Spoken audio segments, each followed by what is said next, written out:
Good morning, good evening. It's a Silverlight Show coming at you live from the center of the universe. The Silverlight shines to reveal that which lies hidden in darkness. Today's show will be all about internet fraud. But in the meantime, a quick shout out to our sponsors. Once again, great thanks out to Affinity WES. That's Affinity Writing and Educating Services. If you do anything with words, they're there to help you. That's at Affinity WES on Facebook or on Twitter at Affinity WES. We also say hello to our friends over at Hippie Witch Vibes on Etsy.com. Go over to Etsy.com, type in Hippie Witch Vibes. The owner is super dedicated to every single thing that she does. And believe me, she's a friend of mine, and she just spends hours going through everything that's available to her, putting together new packages, new products. She has a passion for her business, and that passion comes through in what she's willing to do for you. So, head over to Hippie Witch Vibes on Etsy.com. Hippie, Hippie, Witch, WITCH, Vibes, VIBES, all one word on Etsy.com. She'll be sure to hook you up with something good. So, in the past week or so, I've been getting bombarded with friendship requests. I'm sure many of you in the listening audience have been as well. I can take friendship requests, social media is the kind of thing where you want to expand your influence, learn to talk to new people, meet all sorts of interesting folks. That's cool. When it's not cool is when you approve somebody.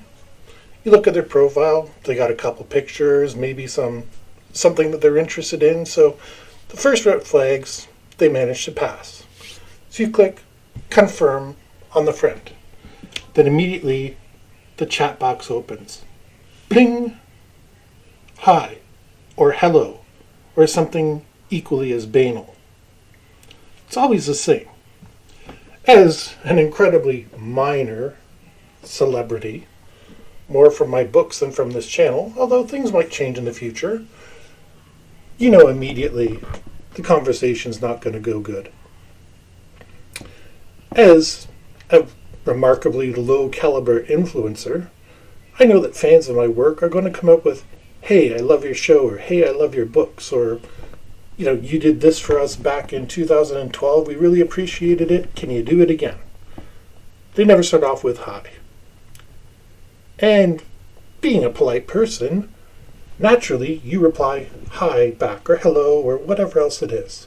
Perhaps you're on your phone and it auto-suggests a response to go back. You just click it and try to get it out of the way. And that's when the scamming starts. Over the past week, I've been humoring these people. Now, my determination was to give it as little information as possible. At the same token, I wanted to see them play their game. After all, that's how you learn a game, is you let the other side play their game, and you figure out what they're doing. The picture scam is one I'm not really sure about. This may be one you've gotten or maybe you haven't. But basically they ask for your pictures.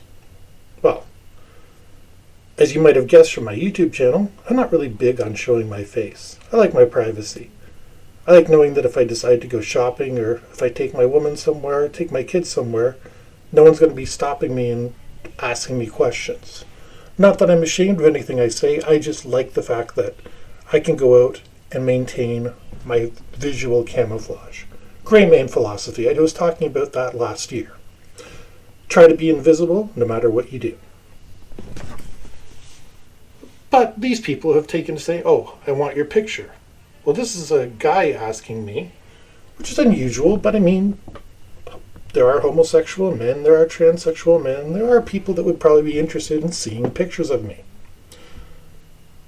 I've been combating this by simply taking a picture of a wall or a couch or anything I feel like. Then when they say, I want to see a picture of you, I say, that is me. I'm a ghost. Died last week. And you didn't mention my painting. My painting's very nice, don't you think? Surprisingly, this gets rid of a lot of them when they seem to think they're talking to either a supernatural person or a crazy person. The second type of scam, my personal favorite at the present time, is that supposedly they have gotten some sort of a reward, 100,000, a million, whatever it might be, and they saw your name on the list too. And because of that, they're reaching out and getting in contact with you. Not the agency with the prize, nobody you've ever heard of. This random jabroni who's just decided, out of the goodness of their heart, to contact you based off a name on the list. I'm going to give you a little secret here, everybody. On my Facebook, it's not my real name. So right away, I know they're full of you-know-what. This person then goes and tries to convince me that all I have to do is give them access to my Facebook account, which they disguise by saying, oh yeah, give me your email, and then they send a password reset through to the email, and then they have your Facebook and your email account. It's really quite devious. However, once again, I've been having fun with them by sending them, okay, what's your recovery password for Facebook? They don't say that. They coach it in other terms, but basically that's what they're trying to get you to do. They're saying, I've sent this code to your email account. Give it to me, and then I can log into your Facebook. Well, for me, I always say the code is sucks to be you, SUX2BU. And then they turn and say, that's not it. And I say, yeah, it is. So I'm just having fun and turning them in circles. After all, they're the ones wasting my time. It's a privilege for me to waste their time. The third type of scam is really hard. Now, fortunately, this is on the way down, but trying to get you to click on links. I had this today, the parcel delivery. Oh yeah, UPS or FedEx or whoever, I forget whoever it was, supposedly has a parcel coming to me, and I need to click on this link to verify it comes to me. Fortunately, the Silverlight Show doesn't get any fan mail. Despite the fact we keep telling everybody, silverlightservices@gmail.com or Silverlight Live at Twitter, we don't get much fan mail. And what we do doesn't come in a package. So because of that, it's very easy for me to figure out, this is obviously a lie. But if I was a small business, or even somebody that orders a lot of stuff on Amazon, it would be pretty easy to fool somebody into clicking that link. The question is, I'm not the only one who's been getting these scam emails, and this is why I'm choosing to record this now. Everybody I know on Facebook, while the women are all getting solicited for their pics and getting unsolicited pics in return of a certain area in the male anatomy, the pelvic area, if you want me to be particular. So the question is, why are all these scams suddenly so popular? The requesting picture one has been around for a really, really long time. And it's probably never, ever going to go away. The part that I find interesting about the picture scam is that it keeps working.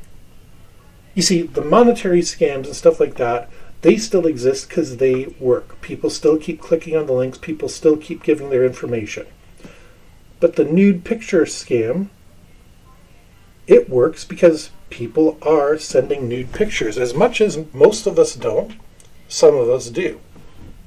Otherwise, the people would give up. If you ask 100 times for somebody to give you a piece of gum and they never give you a piece of gum, you're logically going to stop. It's like the old saying says, doing the same thing over and over and getting the same result is insanity. So you realize eventually there's no point to asking that person for a piece of gum or a cigarette or whatever else you might choose to ask because they're simply not going to give it to you. That's being human. So that implies people are asking random strangers on the internet for nude pictures and they're getting them. Interesting to think out there. That means probably somewhere in your friend list, whether it be on Facebook, whether it be on Twitter, whether it be on Instagram, someone's handing out naked pics. And it might even be somebody you know. Let that sink in.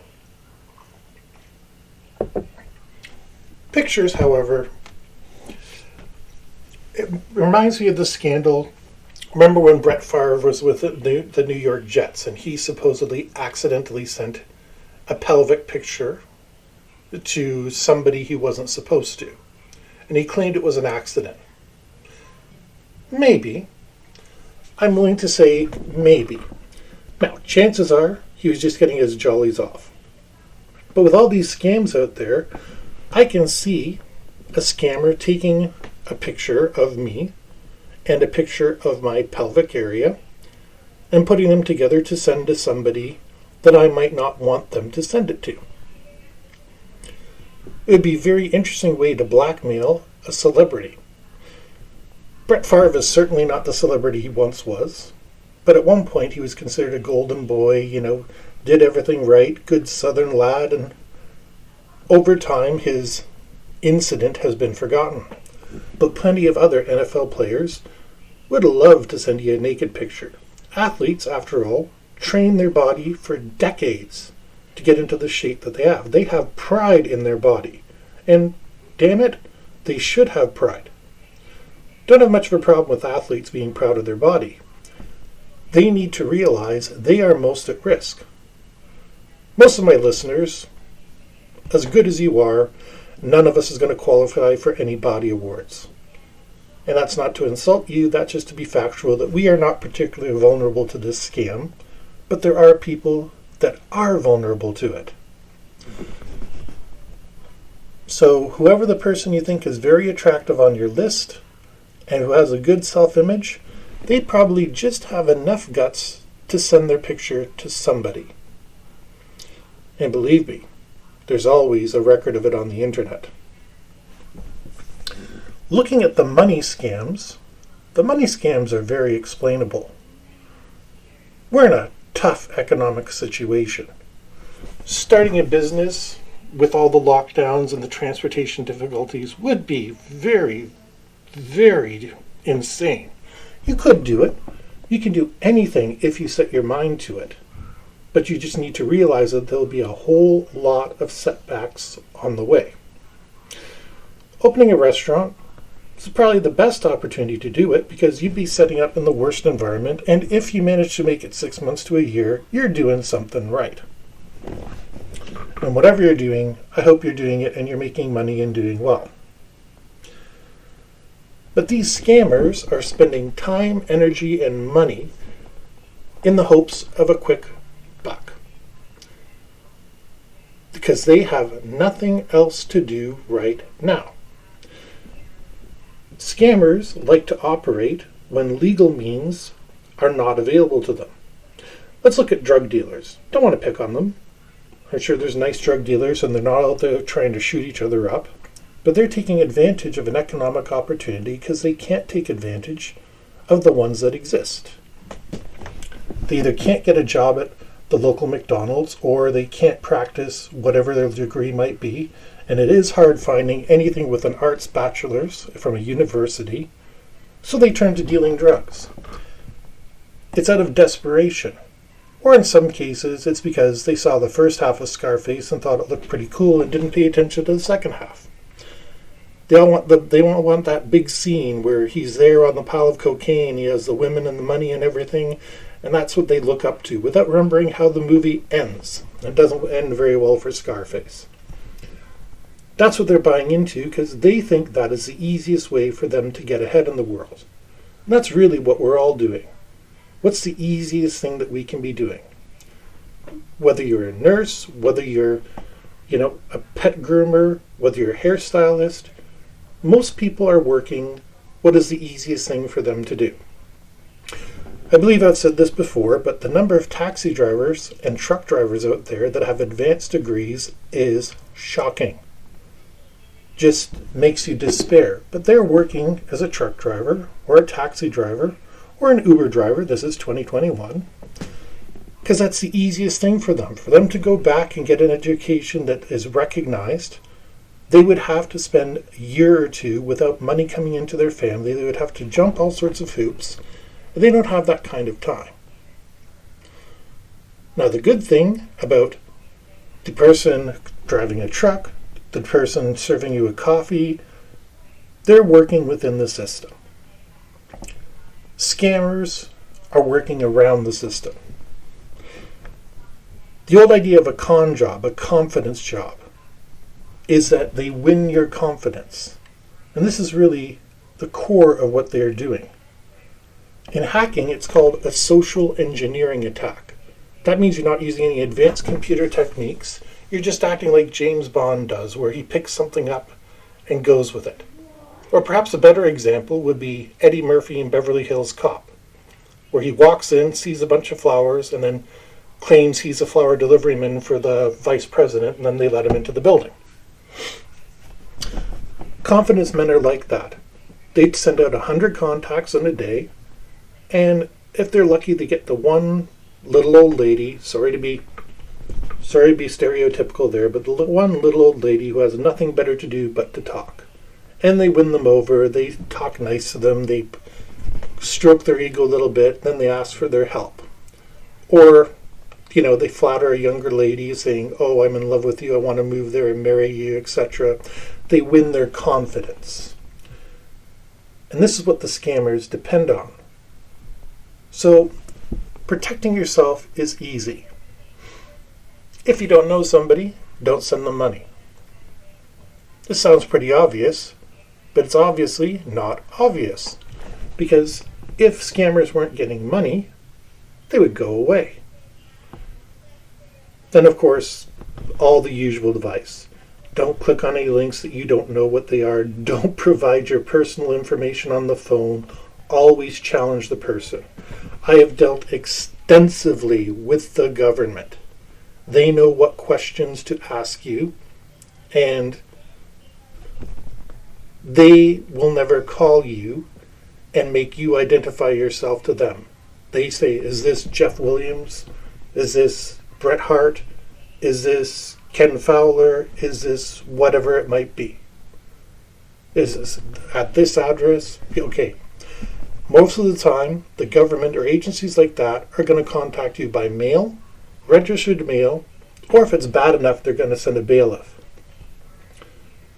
So that lovely phone call where they say they're sending the police around? Just laugh and hang up.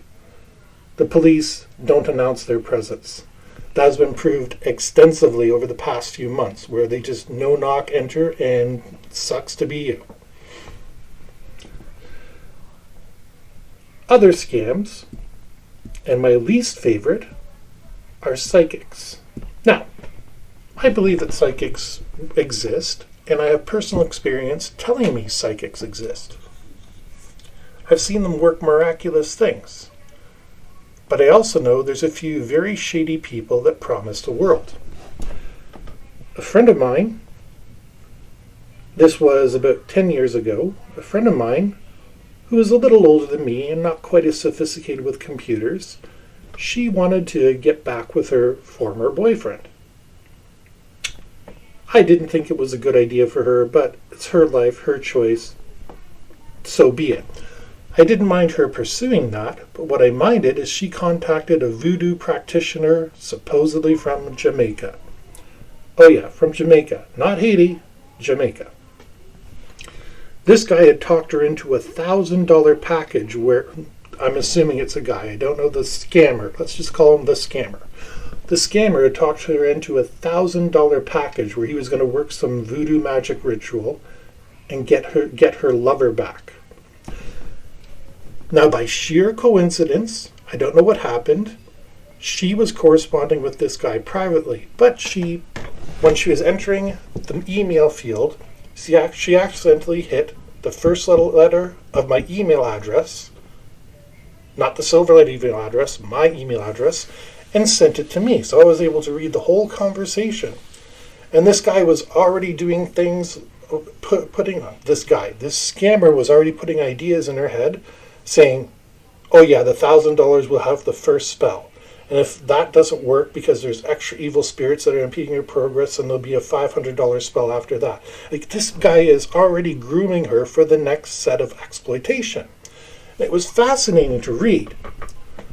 I, of course, notified my friend that this guy was taking her for a ride, but this guy had managed to get her confidence.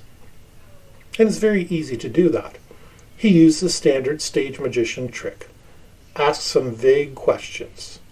Oh, there's a spirit hovering about you. It's someone close to you. Feels like a relative. Now, this works because everybody has a relative that's passed on at some point. Nobody's entire family is alive. And people like to be helpful. Oh, that might be my grandmother. That might be my grandfather. Try it sometime at a party with somebody you don't know. Use as vague statements as you can, and just tell them at the end you're not a psychic. You're doing this just to show them how easy it is to be scammed, and that everybody needs to be careful. It's a really neat trick. Like I said, you just be, I'm getting a sense.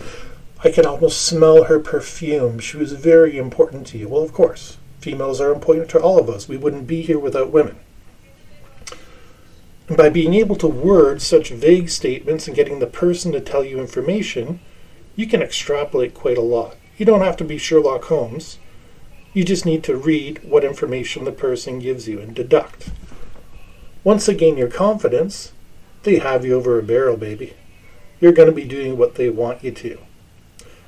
So it's important to remember, online, keep your information safe. Now, I'm not going to sit here and plug any services because they don't plug me, and I'm skeptical of them. But when people are out there and they're trying to get your money, they're trying to get your confidence, they're going to do anything they can. Not so long ago, I was single, and a friend of mine was playing games with another friend on Facebook, and they had been talking. And my friend, who's a lovely person, said, hey, the two of you might be compatible. You both have been in the military, this, that, the other thing. So she introduced us over Facebook. Now this woman was pretty good. We got along, we were talking, and the first thing that made me suspicious was she fell in love with me very quickly. I'm flattered, but you're talking online with somebody. Maybe it's just me. I can be attracted to somebody, but I'm not falling in love with them. Then she told me she wanted to leave the military. Okay, I've been there. I've done that. I completely understand that. Of course, if you're deployed somewhere and it's a horrible area and you've got a horrible commander, yeah, I get it. You want to leave the military. Then she told me her commander was willing to let her go, but she had to pay her own plane ticket home. That she needed $2,000 to get a plane flight from wherever, I don't remember. It was Afghanistan, Abu Dhabi, or Saudi Arabia, one of them, back to America. This is where she made her fatal mistake, assuming it was a she. As a military veteran myself, I happen to know that the Army isn't just going to let you loose overseas. The very minimum they're going to give you is a flight on a cargo plane home, because the planes go out with cargo, they come back pretty much empty. So when I brought this up to her, she said, no, I have to go home on civilian airlines. No, they don't do that. They don't send you overseas and say, hey, leave your gear here, take your Army-issued clothes off, and go to the airport with nothing but your wallet and your underwear and get a flight home. No, they'll send you home. They're more than happy to kick you out at home, because here they can do all sorts of things at you. But if it hadn't been for me, with my knowledge of how the military works, I can see that scam working on somebody. I think that's a brilliant scam. Oh, here's this attractive woman, she's into me. Oh, she's in a bad situation. I need to help her out, and she just needs money for a plane ticket. Well, I guarantee you, if I'd sent the money would be spent somewhere else. If I'd sent the plane ticket would have been cashed and never used. Fortunately, I didn't get conned. I didn't have confidence in the situation because of my experience, and I followed the golden rules. Didn't give her personal information.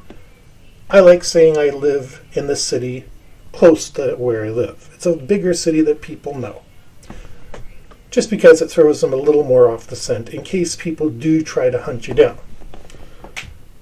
And scammers have a lot of time on their hands. They don't need a lot of information to get out of you to be able to figure out who you are. So the moral of this story is know what you're dealing with. And if it sounds too good to be true, it probably is. Please, everybody, we've been through so much in the past couple of years. We don't need to have the little bit we have taken from us from scammers. I can appreciate life is tough and they're just trying to hustle and make a buck. But if they put the same ingenuity, determination, and creativity into opening a business instead of getting money out of strangers, imagine how much better our economy would be. All that wasted potential out there trying to make a quick buck. The billionaires out there aren't interested in a quick buck. You tell them I'll make you $1 million by tomorrow, they're not interested. Billionaires want to know what's the risk. And that's where I get the Bitcoin scammers, where they say, oh, if you invest in my system, you're guaranteed no losses and you're going to be guaranteed double your money. I made all this money. No. There's a risk to everything in the market. Absolutely everything.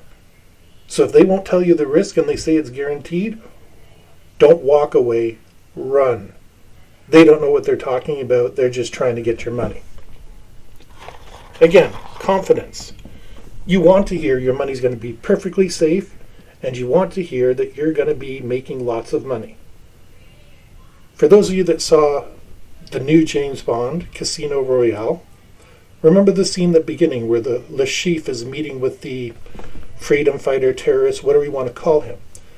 And this freedom fighter, I forget the character's name, is saying, what is the risk in the portfolio?